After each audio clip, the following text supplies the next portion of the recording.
नमस्कार, मैं हूं देवेंद्र। आप देख रहे हैं पंजाब केसरी टीवी। प्रधानमंत्री नरेंद्र मोदी ने राष्ट्र के नाम संबोधन किया और उसमें 3 कृषि कानूनों जिनको लेकर पिछले 1 साल से किसान आंदोलन कर रहे थे, वो 3 कृषि कानून वापस लेने का ऐलान कर दिया है। इस पर हरियाणा सरकार में सत्ता में भागीदार जजपा का क्या कुछ कहना है, आइए बात करते हैं। जजपा के प्रधान महासचिव दिग्विजय चौटाला हमारे साथ हैं। सबसे पहला रिएक्शन मैं आपका चाहूँगा, कृषि कानून वापस हो गए, राहत की सांस तो जरूर आई होगी। गुरु नानक देव जी के 500वां गुरुपुरब, उनके जन्मदिवस के शुभ उपलक्ष्य पर देश के प्रधानमंत्री ने लोगों की इच्छा मुताबिक एक बड़ा फैसला लिया। देर से लिया मगर ठीक लिया। जो ठीक फैसला है हम उसका स्वागत करते हैं, उसको एंडोर्स करते हैं और उम्मीद करते हैं कि किसान अपने घरों को लौटेंगे। देर से फैसला लिया, ये लगभग बात सभी बयानों में आ रही है। कहीं ऐसा तो नहीं उपचुनाव हुए और नतीजे जिस तरीके से आए उसका दबाव बना, क्योंकि उसके बाद अब पेट्रोल डीजल के दाम भी कम हो गए और बढ़ भी नहीं रहे हैं। Political sense, political psephologist, media सब अपने अपने तरीके से इसको परिभाषित करेंगे जी। मैं कुछ भी कहूँगा, कोई और कुछ कहेगा। मैं सिर्फ इतना कहूँगा कि जो लोगों का सेक्रीफाइस, जो कुर्बानी, 1 साल तक जो संघर्ष, जो शंका के आधार पर कि कल को हमारे आने वाली पीढ़ियों का भविष्य खराब ना हो जाए, उसके लिए जो लड़ाई चल रही थी, आज उन किसानों की जीत हुई है। ये किसी का दबाव हो, ये चाहे रिजल्ट्स हों, ये चाहे भविष्य के चुनाव हों, अगर वो भी कोई फैक्टर इसमें काम किया है तो मैं नहीं कह सकता, मगर मेरे हिसाब से ये ठीक फैसला है। किसानों की जीत मानते हैं, किसान आंदोलन सफल रहा। किसानों की जीत ही है। इसको कोई अपनी जीत कहने लग जाए, कोई ये कहे कि ये मैंने कर दिया या कोई पॉलिटिकल पार्टी ने कर दिया, सब ने अपना अथक प्रयास किया है। जो जिम्मेवारी, जो धर्म हमारा था, हमने भी निभाया, समय समय पर निभाया। और बड़ी शायद आपको इस बात का ज्ञात है कि जितना खुले तौर पे हमने कहा कि ये कानून वापस हो या इनमें बदलाव हो या बातचीत का दौर शुरू हो, तो हमने कभी अपनी जिम्मेवारी से पीछे नहीं हटे। हम, मुझे आज खुशी इस बात की है कि जिस मुद्दे के लिए वो लड़ाई लड़ रहे थे वो आज पूरी हो। दिग्विजय जी, आज प्रधानमंत्री मोदी ने माफ़ी मांगी और ये कहा कि कहीं ना कहीं हम विफल रहे किसानों को ये समझा पाने में। भावनात्मक हुए, उनने माफ़ी मांगी। देश का प्रधानमंत्री कोई पॉलिटिकल सभा में माफ़ी मांगे तो बात अलग है, देश के नाम संबोधन पे राष्ट्रीय टेलीविज़न पर आकर माफ़ी मांगे, इसके बहुत गहरे मायने हैं। इसका मतलब जो पिछले 1 साल में हुआ है उससे मोदी जी आहत होंगे, बहुत चिंतित होंगे।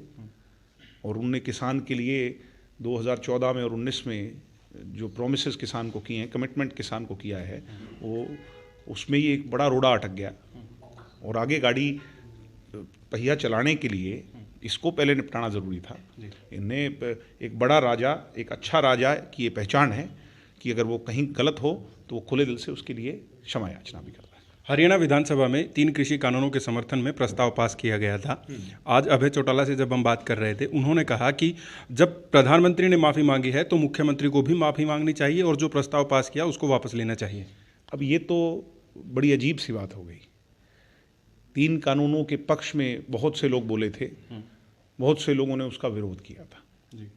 ये बड़ी अजीब सी बात है कि इस हिसाब से पिक एंड चूज़ कर करके अब कोई किसी को टारगेट करे। ये तो उनकी इच्छा है, वो किसी को भी टारगेट करें। यूँ तो पता नहीं कितनों ने समर्थन किया था, सबसे मंगवाओ माफ़ी जी। अभय सिंह चौटाला तो ये देख रहे हैं 13 सूद कैसे बैठे, वो कौन बैठे, लोग समझ चुके हैं उनकी राजनीति को। और उसमें इनके राजनीतिकरण तो इसका होने ही नहीं दिया ना। अगर होता तो 6,000 से नहीं, वो 60,000 से जीतते। शहीद किसान कह रहे हैं कि शहीद हुए 800 से ज़्यादा, इतनी मौत हुई है। आपका क्या स्टैंड है इस पर? क्या हरियाणा सरकार को उनको मुआवजा देने के लिए, शहीद का दर्जा देने के लिए विचार करना चाहिए? क्यों नहीं करना चाहिए, करना चाहिए, मुआवजा देना चाहिए। वो भी एक कोई ज़्यादा बड़ी बात नहीं है कि अगर जो मुआवजा देंगे, सरकार के लिए कोई बहुत बड़ा लोड नहीं होगा जी। मगर मुआवजा मिल जाएगा तो एक अच्छा सेंटिमेंट जाएगा, एक अच्छी नीयत सरकार की नज़र आएगी, लोगों में कॉन्फिडेंस पैदा होगा। जिनने अपनों को खोया है, अगर उनको फाइनेंशियल हेल्प मिलेगी तो उनमें भी ताकत आएगी।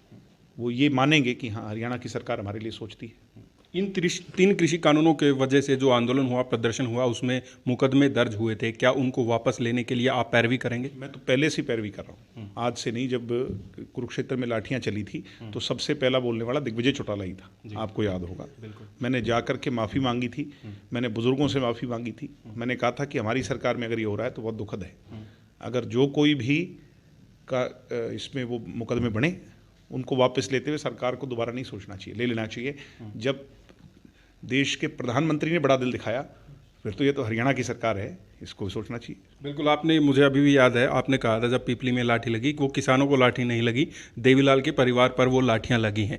अभी जो ये खुशी है, ये देवीलाल के परिवार की, किसानों की, सबकी खुशी है। निश्चित तौर पर सभी की खुशी है, इसमें कोई किसी को एक व्यक्ति विशेष का नहीं, ये तो सबका किया हुआ एक संघर्ष जो है ना, किसानों का जो संघर्ष है वो रंग लाया है।